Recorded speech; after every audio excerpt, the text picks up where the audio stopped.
Broadcasting across the country and around the world, from Sin City in Las Vegas, Nevada, join Moose and PowerSerg as we prove that age is truly just a number and the best life is yet to come.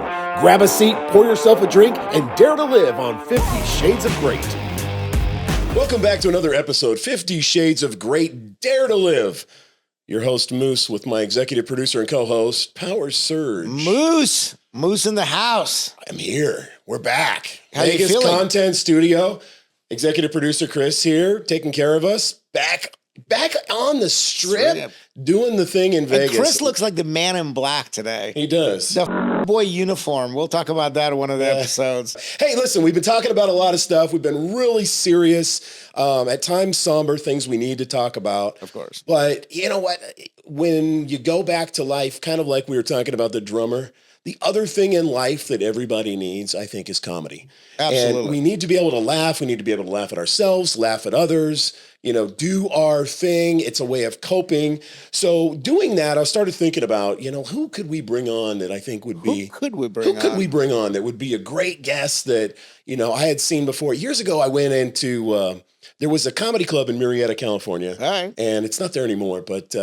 I'm like, Darren Carter, who's this guy, right? And right. Party starter. And he had his background written up like he's a cholo from Fresno. And then this bald-headed ginger guy pops up. And it was hilarious. And I loved it. We got to meet this guy. Let's do it, baby.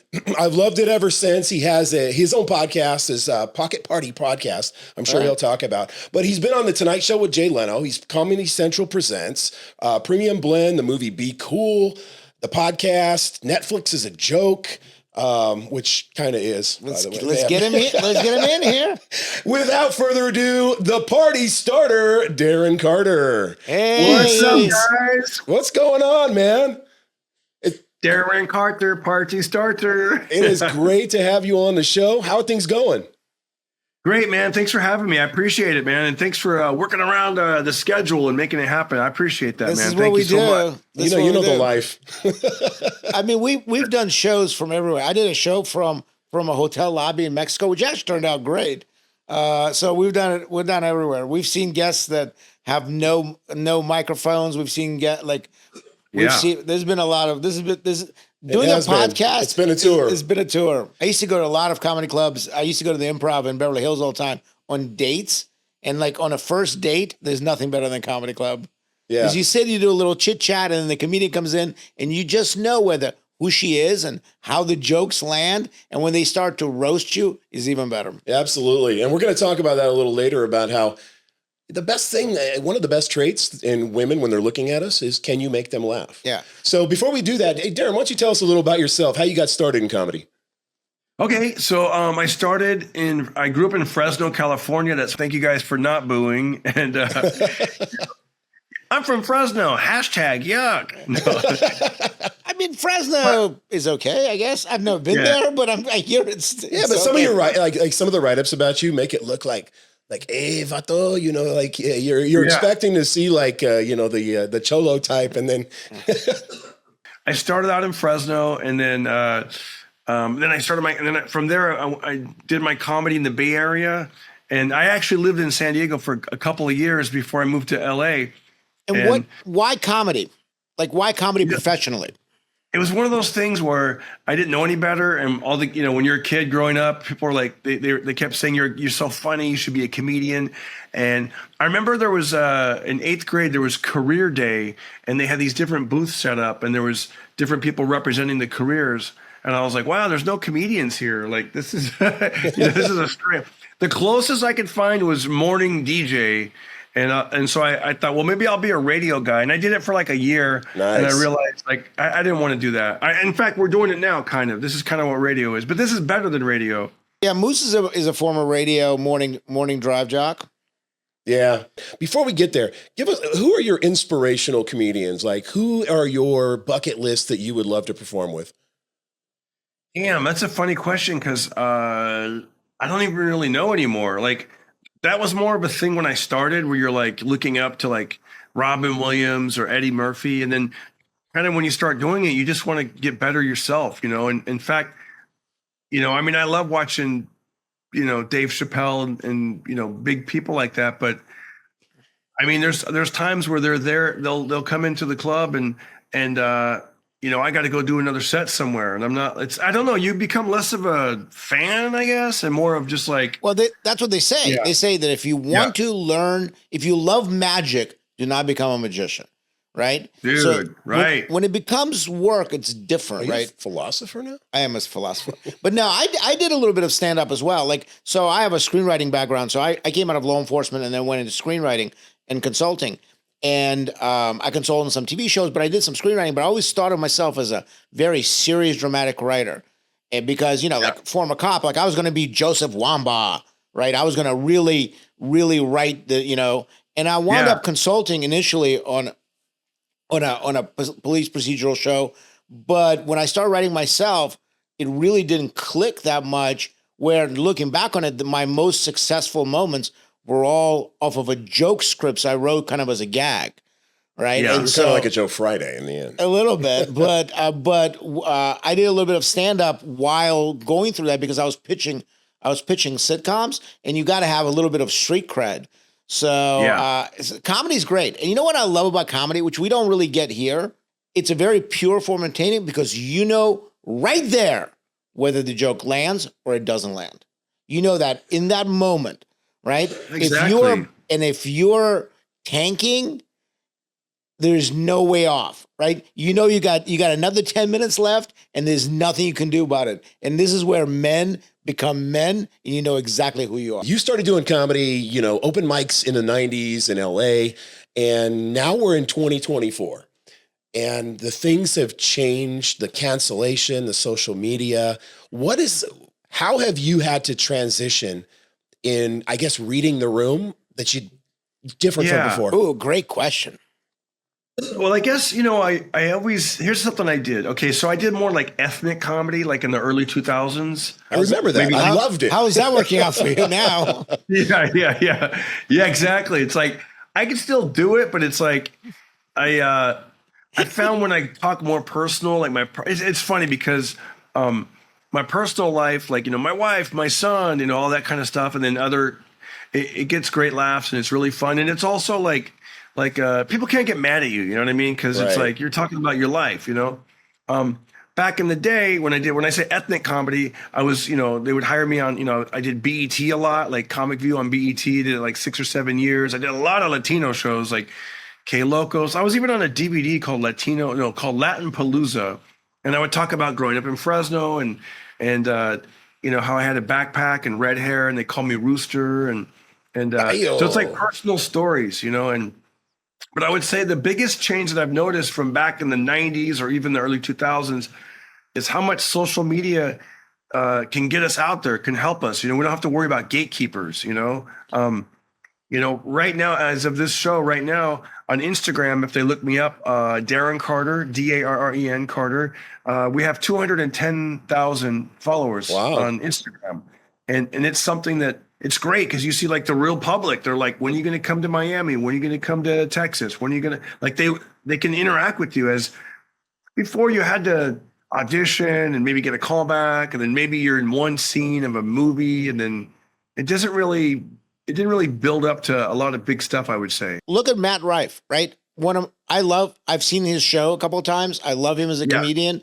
Great crowd work. Right. And he's got a set, like he actually does a set, but we don't see that as much. But his crowd work on YouTube really pushed him over. The crowd work goes viral. Right. It goes viral because and every comedian does crowd work. Like you've got your, I like my women like I like my, and those are all the reels that we see. And those are the ones that get the likes. And so you've built that niche, you've built that brand. Yeah. Cause I put other stuff up there just to kind of sprinkle it in. But when you go back to the analytics and I see like what people are responding to, they love that. And it's like, I guess it all just kind of gelled. Like I was pretty much, somebody said the other day, they go, man, you were like a viral comedian before there was even this platform, because 20 years ago, I was sort of doing this kind of thing, hit him with a joke, hit him with the beatbox, and then I like my women like I like mine. And then the crowd would yell out stuff. And then, in fact, I kind of retired that bit for a while. And then, we'll bring it back. We'll bring it back today. Yeah. No. Of course. No, when I'm saying I retired it and then I remember putting one, cause on social media, you try everything, and and once I put one of those clips up, it got like 1 million views on TikTok at first, and I was like, oh wow, and then I just like locked in and was like, this is what is connecting with people, and I bang them out. I do it on stage. I record it. I edit it. Then I put it up in the morning. And then if a reel isn't doing as well as I want it to, then I'll put up another one that afternoon. And a valid point is that social media is important, right? And we talked about that a little bit. I think that a lot of guys at our age, they're like, oh no, that's for kids, right? TikTok is for kids. TikTok dances are for kids. Instagram, right?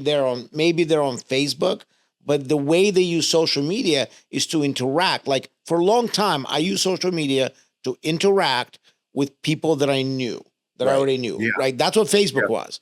But now, surprisingly, you don't care who you know on there. Well, now on Instagram, I interact with people from all over the world at times because they're reaching out to me, because my Instagram is much, much different. And Instagram really is a platform to show, it's like your resume online, right? Tell us about the other side of the social media that you got into. I mean, obviously, we just jumped into it. We had a show in Vegas years ago, like 2007, 2008, California Poker Radio. We were in California at the time doing trips to Vegas and got, sponsored. We were on traditional radio. Cool. And so now we're trying to get into this side of it, and you have to go podcast. How did you get started in Pocket Party Podcast? And first of all, where's the name come from? Well, I wanted to do a play on the word. I said, let me come up, because I go by Darren Carter, the party starter. So I thought, let me do something with the word party. And so my idea was like, it's a pocket party. You take out your phone, boom, there's a party. Let's go. Episode 302, like that. So that's kind of where the title came up with. I probably should have just called it like the Darren Carter Show or something, but because I didn't, dude, it's funny. My son is 17. He would have been at like 11 or 10 or something. I don't know. I think I started it in 2018.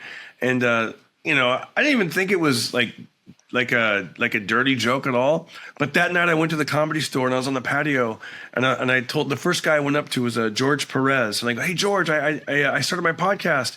And he goes, what's it called? I go, Pocket Party. And he goes, bro, that's what we used to do in jail. We're like, hey, look at the guard. I'm having a pocket party. I was like, oh my gosh. Like, yes. I did not think party phone. No. Yeah. How old were you when you started in comedy? Oh, comedy? I started when I was I want to say 19. So very 19. Young. So now, how old are you now? 55. Do you see are there things expected of you that are not expected from young comedians? Or what's it like in your world? What does being 50 mean to you? I don't really even know how to answer that. I guess the one thing that I think of is when I was younger, I was dirtier. And I remember the older comedians were like, dude, can we curse on here? Yeah. Because I remember like the older comedians would be like, you said the F word 17 times. And I'd be like, really? Well, here's 18. I didn't get it. I was just like, I would just curse all the time and whatever. It's such a versatile word. Yeah, but there's just nothing like, right? But there's something about that. Like you attribute that to that age, whereas that's kind of what Rife's doing right now. Matt Rife does that. He does some of that. Right now, Matt Rife was really good at writing jokes on the fly, right? And so he takes whatever somebody says and then he turns into something that is surprising, and that, I think that brings a lot of funny. Well, I think a lot of it too is reading the room, and that's something you do really well. It's something that Matt Rife does, and that's how you stay relevant. The old write the jokes and then go out there and just deliver the jokes like Saturday Night Live or something like that. Yeah. It's still appreciated, but it's interesting. Like, what is it? Does that just come natural to you, like to be able to on the fly come up with did you teach yourself how to be funny, or were you just naturally funny? Naturally funny, and then with stand up, I've had to learn to get back into it, because it was very easy for me just to riff and go off the rails, and so it's better. I once I learned how to actually have an act and have bits that I wanted to try and kind of build on, because I can break away from my act pretty much at any time.